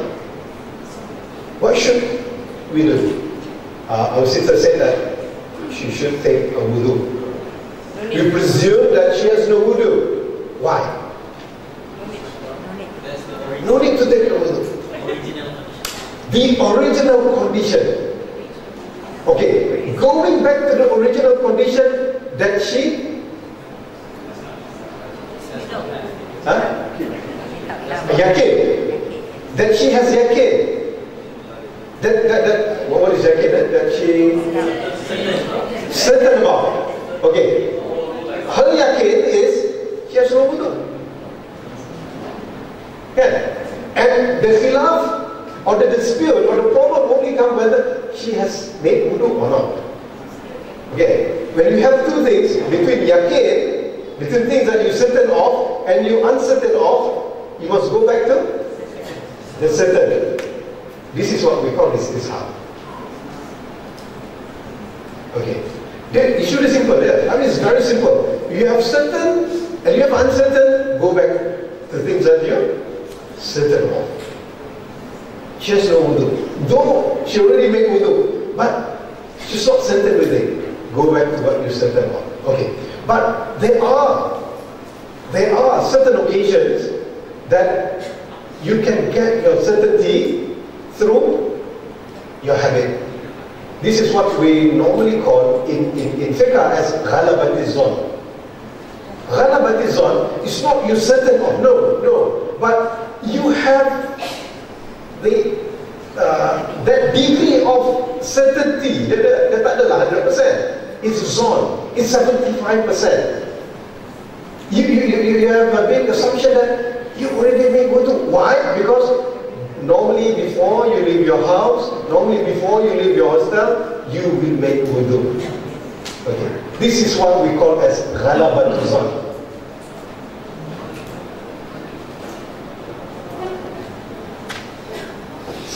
You know the degree of certainty? You have shak, you have waham, you have adhan, and you have al-yaqeen. A simple category of it, this one is 25, 50, 75, 100%. When it comes to aqidah, you cannot have zon, it must yaqeen. But when it comes to, hukum or your daily conduct, zon has its own weight. So, ghalabat zon, the same thing. I want to pray. There's a space, I want to pray, but I don't have my praying mat. So can I pray there? It's based on my zon. If my zon is saying that, I don't think it's clean. Huh? Why? Because, people are stepping on it and I cannot sure. So, my zon is saying that this is not clean. But if my zon is saying that it's clean, there's no najis, so it's okay. Based on habit, different. Okay, now there's a different situation. Wallah, she made a wudu, came out, going to the mosque, bumped into Amnani. Amnani started with a new gossip about brotherly. They spent 45 minutes, additional 15 minutes from the story about the masjid. And then Wada started to realize, oh, I'm on my way to the mosque. I'm going to make my prayer. And she continued her journey. And then when she reached the mosque, she knows, she's certain of a wudu. She knows that she has made wudu. But has she nullified her wudu? There's a shock inside her mind. Hey, have I nullified my wudu or not? Maybe what I'm talking is not only me talking. Okay? Who knows? Yeah? Or maybe I went somewhere, but I couldn't recall.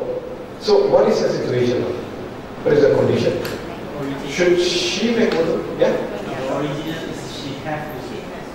So presumption of fertility, he have to. She has the wudu. Okay. She is certain of that, but she's not certain whether she has nullified her wudu. Going back to the presumption of continuity.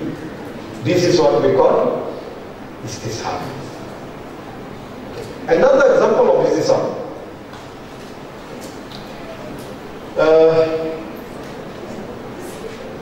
Haji, what's your name, Haji?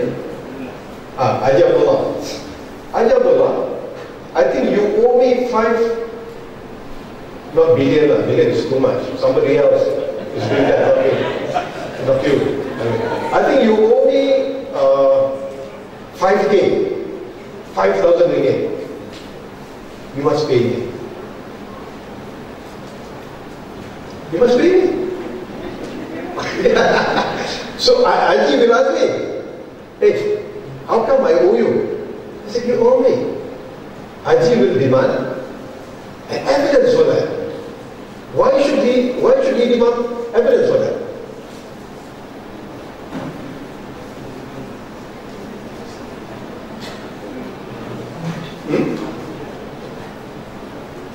Why should he ask me for evidence? He said, if he really owe me, then I should come up with evidence.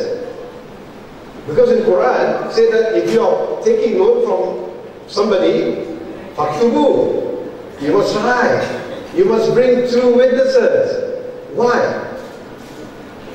Because the original status of everybody, we don't owe anybody. Presumption of innocence. We're innocent. I don't owe you unless you have proved that I did owe you. So I cannot make a claim before the court saying that Haji refused to pay me the debt. The judge will ask me, where is your evidence? And bayyinatu ala man idda'a. For those who accuse, they must come up with the evidence. Why? Istishabul hal. Istishabul hal maksudnya apa? Presumption of innocence. Kita ada hutang apa-apa.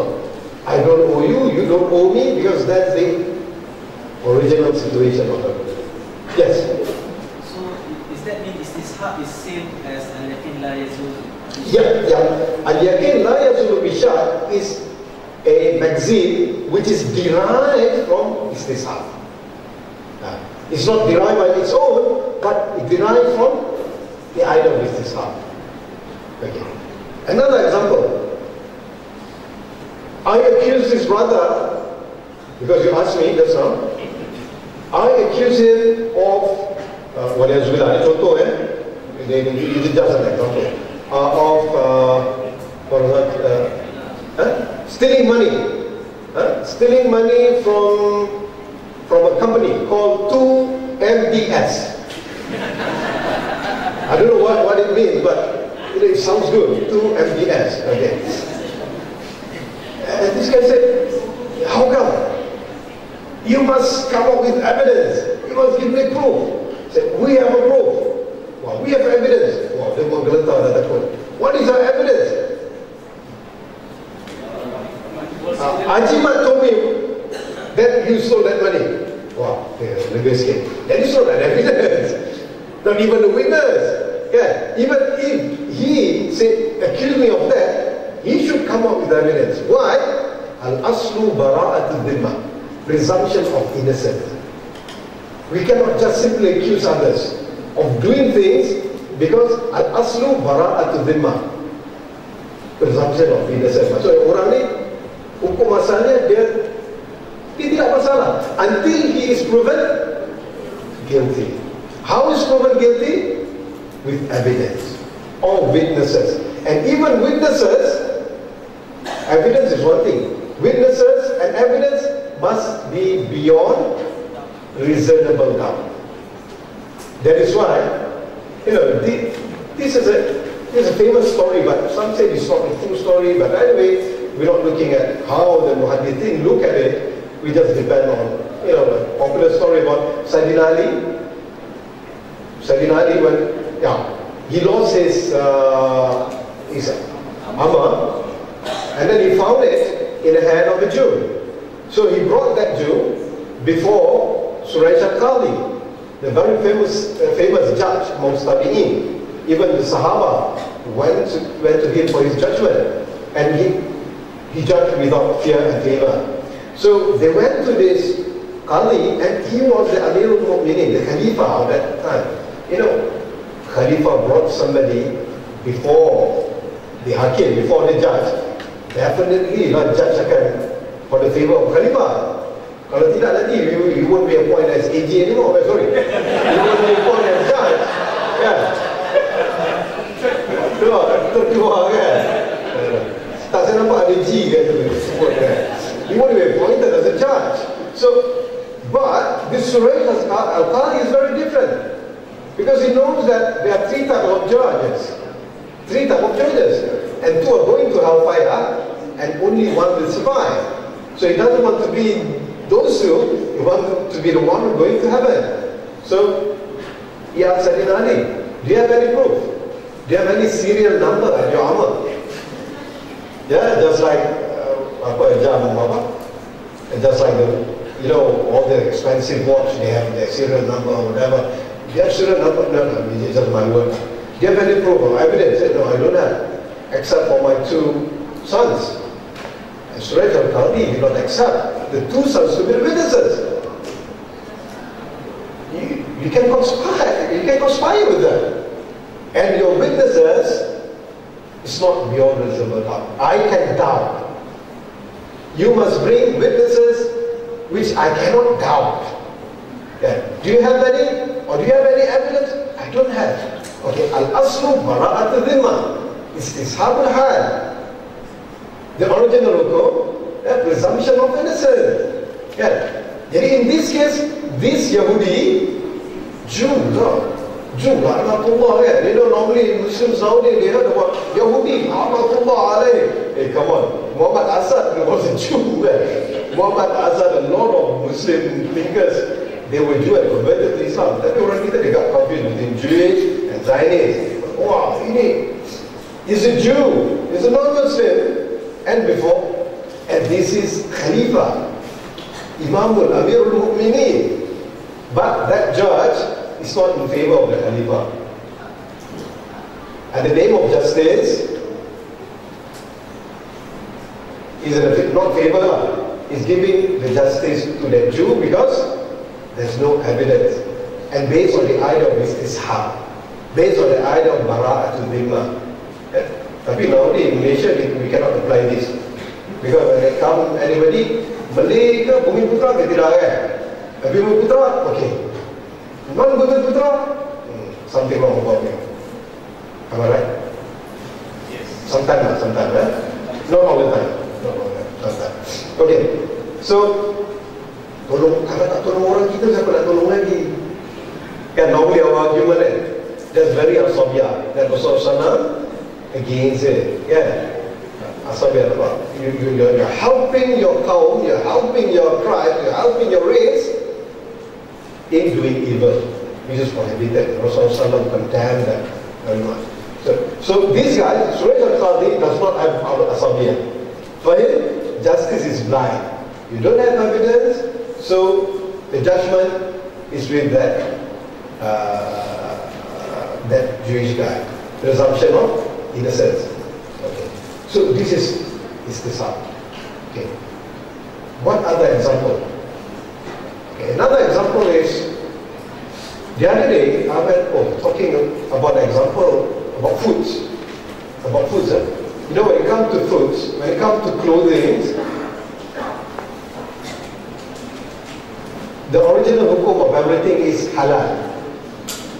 Unless there is provision in Quran or Sunnah saying it is haram. For example, wearing this kind of baju kurung and it's very colorful, tudung, whatever. What is the hukum of this? Mubah. Why? Why mubah?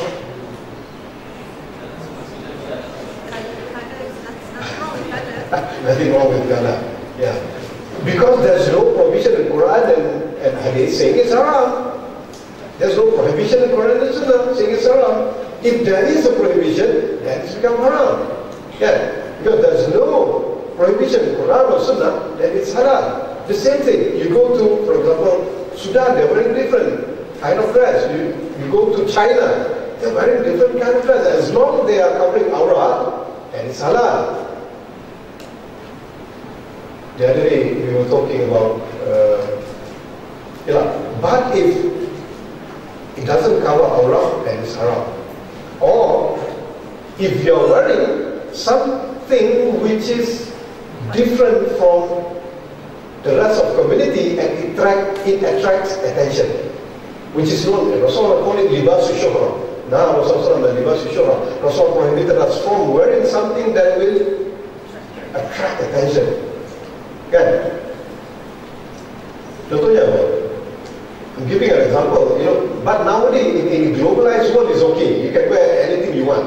It's not like, you know, in the past. Because in the past, you cannot wear sarung in Ahmad, Jordan, for example. You're walking on the street of Ahmad during our days, in the 90s, mid-90s, early 90s. If you wear sarung, walking on the street of Ahmad, people will be thinking that you're crazy because people only wear sarung. I mean, when they go to sleep, when they go to bed. Yeah. Just like pajamas. Or maybe you're wearing jubbah, you're walking on the street of New Orleans in the 80s and the 90s. Nowadays it's okay, you can wear whatever you want. Or if you don't want to wear anything to it, it's okay then.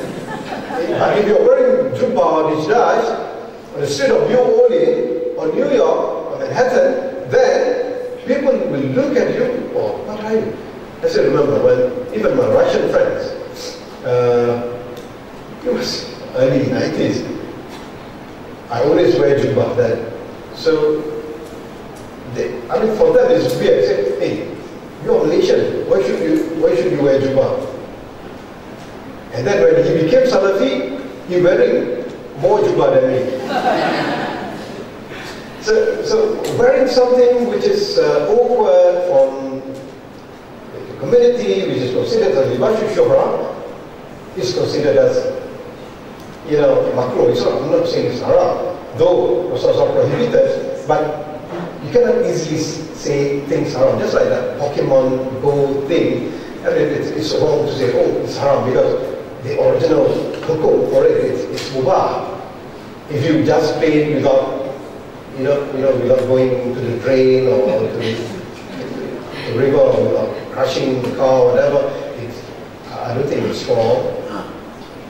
But don't play inside the mosque. Because I still remember the other day I was in Singapore and looking at a lot of people, gathering in front of the mosque. I thought people were going to the mosque. No, they were searching for some of these rare Pokemon that appear in front of the mosque. That's what I thought, well, maybe they're attending something, because they're not Muslims. It's very obvious. A lot of them inside of the mosque. There must be somebody, some great preacher coming to the mosque. But they're not going inside the mosque because they were looking for that rare Pokemon.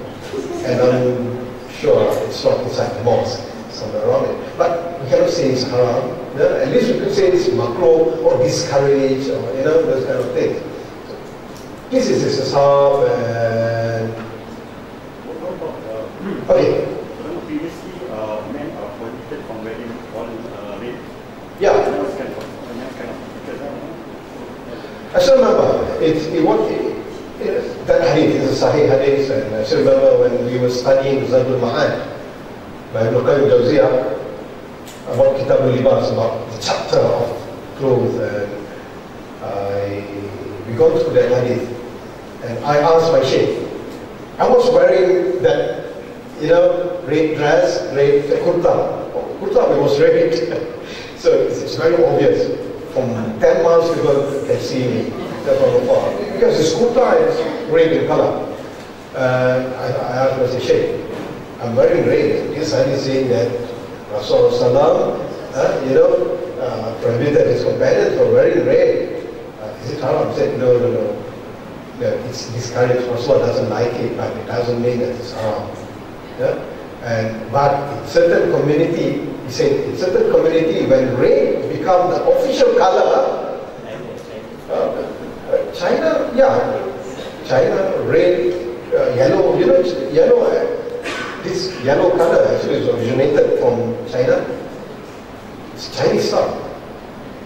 Yang monarch color, normally we associate yellow with monarch color. Actually we took it from China, from Chinese monarch. Yes. You think it's Malay stuff? No. Malay is colorless. No, we believe in, we don't really believe in certain color. Malays, we love colors. That's why our life is very colorful. Am I right? So, but for Chinese people, yellow color is color of the royal. It's a royal color monarch. And they were the one who spoiled us with that. during the Malacca Sultanate, they were the one who came here and introduced the yellow color. Yeah.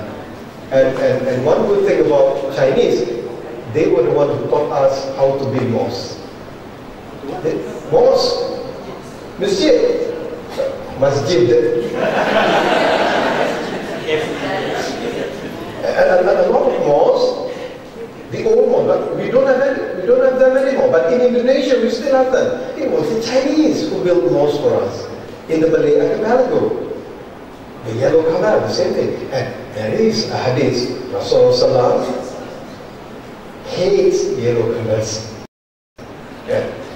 But that was his rule. That was his personal preference. But still, ulama and scholars discuss about it.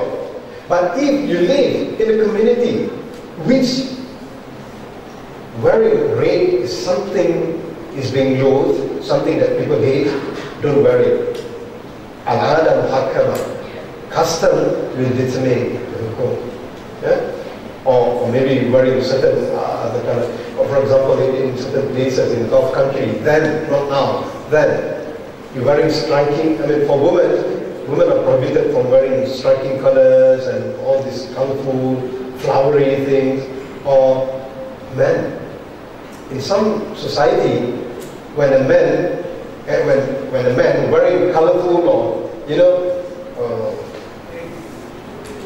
not only colorful, rosy and, you know, full of flowery, they will consider it as, you know, something is not right with this guy. So avoid from doing that. Huh? Pink. For example, yeah, pink. Ataupun, you know, baju kurung Johor kan. Pada kita biasa je, tapi orang, dia macam, dia bangsa Johor, kita tak pakai lah. Anyway, so, any other example for Islam? Let me take some practical example in doing dawah. Yes. It's not about the limit of providing, evidence and soundness would be right? Yeah. Because of hadith, Rasulullah said, I'm a normal human being. I don't know the ghaib. Not ghaib in terms of aqidah, but I don't know the ghaib. You can make up stories. You can make up words, whatever. I cannot come up with my own judgment. Hence, al-bayyinatu ala man idda'a wal yaminu ala man ankara. On those who accuse, you must bring evidence.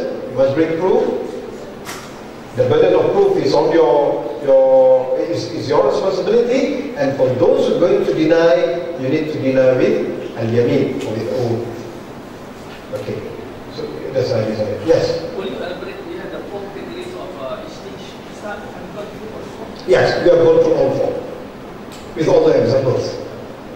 Can you just quickly go by definition of how it's built? Okay, continuity of the general rules. Macam al-aslu fil asya' mubah. The original hukum for fruits, for drinks, for talking about foods and drinks is halal, unless there is hukum saying it's halal, it's haram. Or there are certain hukum which are haram. It's forever haram, unless there are certain conditions that will change it to. Talking about foods and drinks, foods are, foods. I think for those who have watched that forum in Perlis about Empat Mazhab, I was asked to present about Maliki Mazhab. I don't want to talk much in front of Maliki Mazhab follower here. One good thing about Maliki Mazhab is, I think it's the most suitable mazhab for the Chinese actually. And orang asli. Yeah, I'm not joking. Telling you the truth. And my children, our children, they're thinking of converting to Maliki Mazhab for two purposes, for 2 things. Number 1, for the foods. They really want to try exotic foods. And number 2, they want to keep dogs. Keep dogs as pets. So, and it's permissible in Maliki Mazhab. So, when it comes to foods, and for these 2 things, I think for orang asli, that's the most suitable mazhab for them. So don't force orang asli to practice Shafi'i mazhab. it will burden them a lot. You know what happened to our pendawa, Jabatan Agama, when they go to orang asli villages, they convert them to Islam. And then after a few months, they come back. Yeah. They convert them to Islam, after a few months they come back. They found that those orang asli, they stopped eating pork, but they still keep their dog with them. So the pendawa, the dua will tell them, hey, you're not allowed to keep dogs with you. You know, what did they reply? They said that we are Muslim, but our dogs are not. How do they know? And they don't eat pork, but when they serve the pendawa, they serve with some, you know, beautiful aroma, meats that look very interesting. The smell is, you know, is very appetizing. Appetizing. So they said, hey, is this halal? They said, it's halal. It's not pork. He said, have you slaughtered? Yes, I've slaughtered it. What is that? Snakes. Yeah. Shafi'i mazhab, sorry lah, korang tak makan. But for Maliki mazhab, they can eat that. I said, remember? Yes. I still remember a friend of mine, when we were in Jordan, that Gambia friend, no, not Gambia, that Ghana friend of mine, and another friend was from Gambia. They brought back snakes and they said, wow, we're going to cook it. You have to join us? I was about to vomit. And I asked them, what are you guys eating? So it's good, it tastes great, and there's a lot of minerals inside it. There's a lot of vitamins. I said, oh, come on. But they said, so I asked them, so what more do you eat? What else do you eat? He said, this is nothing compared to crocodiles. But you know, sometimes we say, oh, in Shafi'i mazhab we cannot eat this, we cannot eat that, we cannot eat. But is that really the case? We go to Kitabul Umm, there are certain things in Kitabul Umm that you'll be surprised. Looking at things that we are allowed to eat. So kadang-kadang you need to differentiate between what Imam Shafi'i said and the Shafi'iyah ulama. Because sometimes when talking about foods, the scholars are taking into consideration the context. And it is normal. Even the Sahaba and companions, when Hurimat alaykumul khaba'ith, when Al-Quran, Surah Ma'idah said that there are certain filthy things prohibited on you. What Ibn Abbas says? Filthies according to the Arabs, according to the community. According to Arabs, there are certain things that sometimes we eat, they don't. Anchovies, not everybody eats anchovies. Certain people, they think that you are cruel for eating anchovies. Ikan bilis. Dia kata kecil-kecil pun dah makan. Zalim betul kau ni. Okay. Presumption of general absence. Is there any example for this? Have you gone through an example for this? Presumption of general absence. Yes? Apa? Orang yang hilang.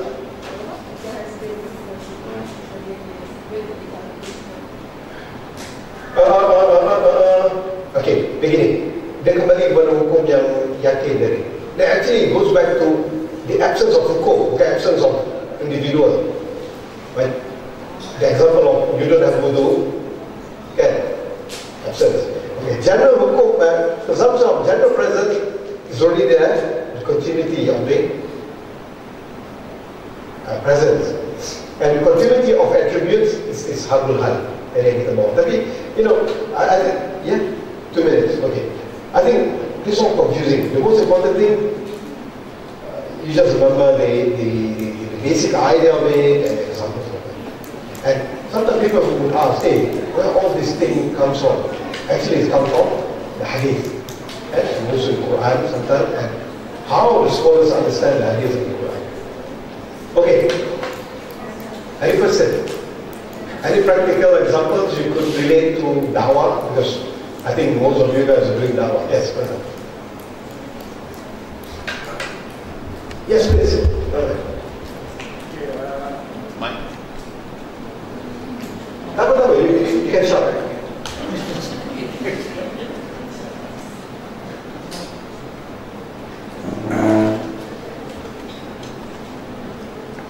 Maybe this question is related to Circle Zara. Okay, wearing a dress is halal. Wearing a dress is halal, صح? Dress. Oh, yes. Halal. Okay, for a lady or woman wearing a sexy, some lake sex with the intention to attract people like me or others. Okay? So, a person intending to open a restaurant with the intention to serve halal food. So, to make the restaurant active, the customers, so he hired all the good-looking ladies. This is what's happening nowadays sometimes.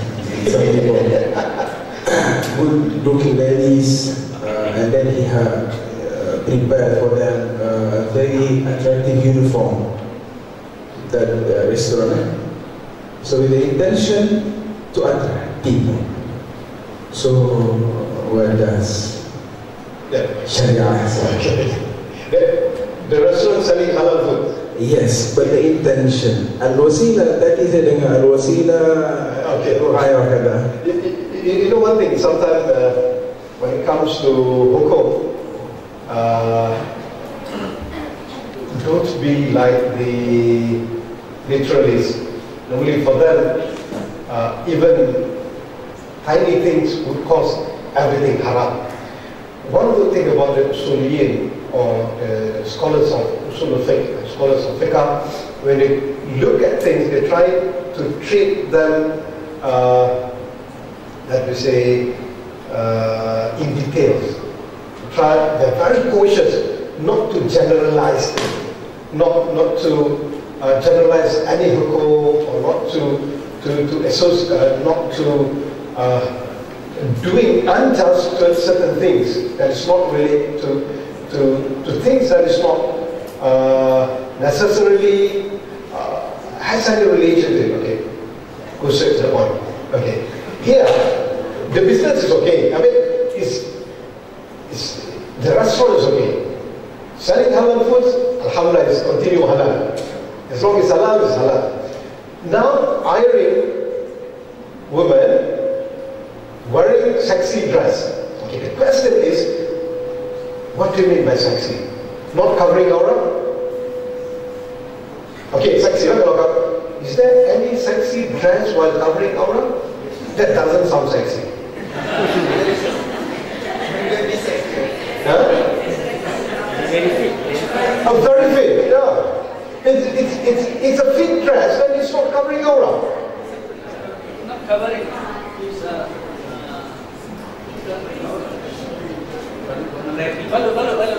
Balu, wrapping.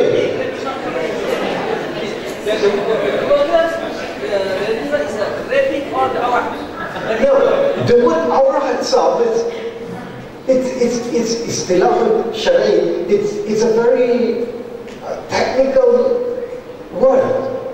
Aura. It's not about, you put on dress, it covers aura. No, aura has its own connotation.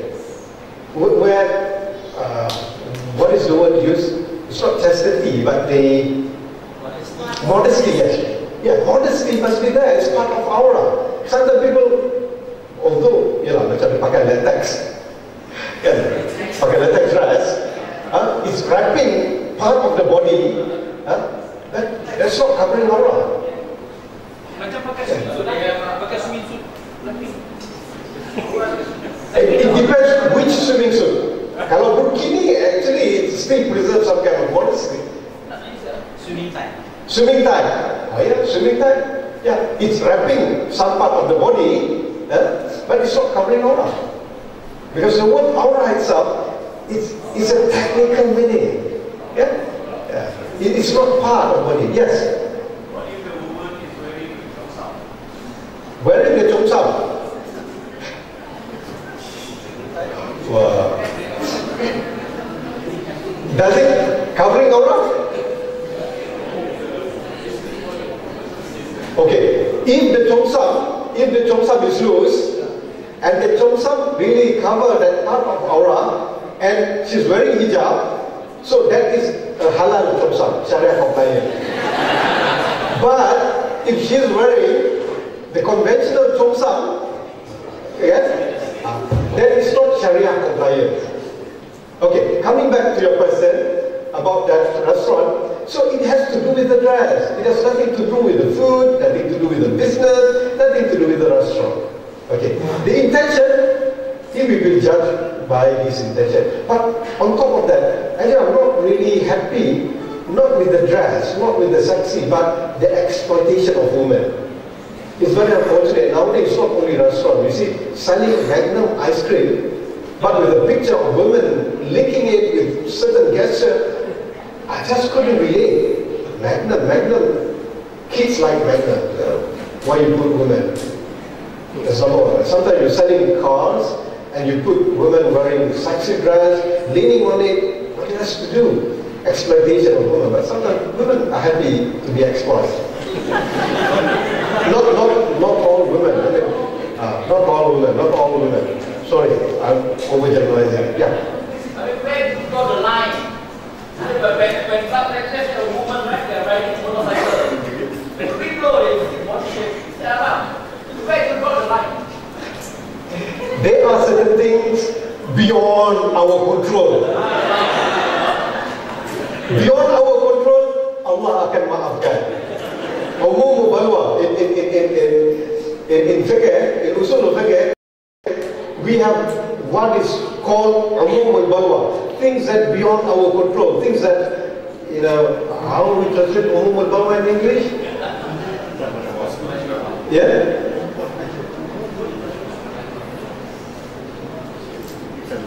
Yeah? Kisah apa macam tu kena tiup angin. You cannot do anything about it. Yes. Yep. Lower the gaze. The first gaze is okay, but not the second.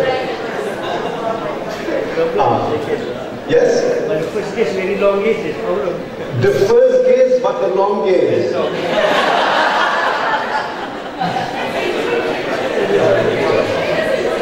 No, at the end of the day, it's just like the hadith of Prophet when he mentioned it's in hadith Maqbul, it's in the 40 hadith where Rasulullah said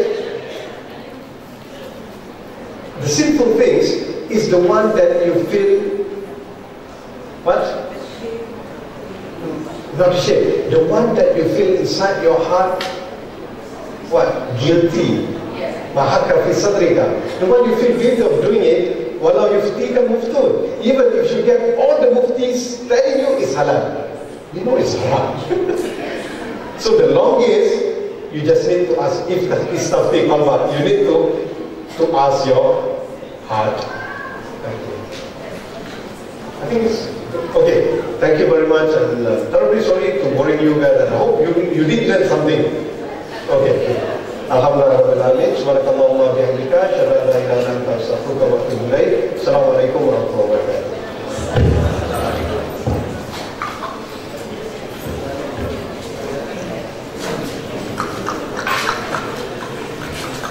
Assalamualaikum. We have two important announcements. Inshallah, tomorrow the fourth session at 9 AM here by Brother Nurul. And then regarding other program that we will be conducting together with Brother Nurul and Sister Salatu. Tonight, 8:30 PM to 10:30 PM at IDT Center. We can Google IDT Center or Waste IDT Center at Wangsa Maju. 8:30 to 10:30 PM tonight the role of women in da'wah. And then we have the second program is on 3rd of October. 3rd of October, together with Brother Nurdin and Sister Salatu, on building a Muslim family. That one from 9 AM to 5 PM, still in IDD Center. Sorry? 3rd October, definitely not Monday. Hari apa? 3rd October? Sunday. Oh, public holiday, is it? Public holiday. Awal Muharram, yeah. 3rd October, 9 AM to 5 PM in IDT Center. That one have fee 150. And then another program together with Brother Nuru is on Unity in Diversity. The course on Usul and Maqasid, but that one focus on medical aspect. That one will be conducted in IDD Center 2 on 1st and 2nd October in IDD Center. And for that one, it costs 250. So if anyone interested to join, you can get further information from our registration counter outside, and the registration can be done there. So we hope, inshallah, tomorrow we can meet up again here at 9 AM inshallah. And for those who are interested to join our program tonight at IDT Center, most welcome. Assalamu alaikum.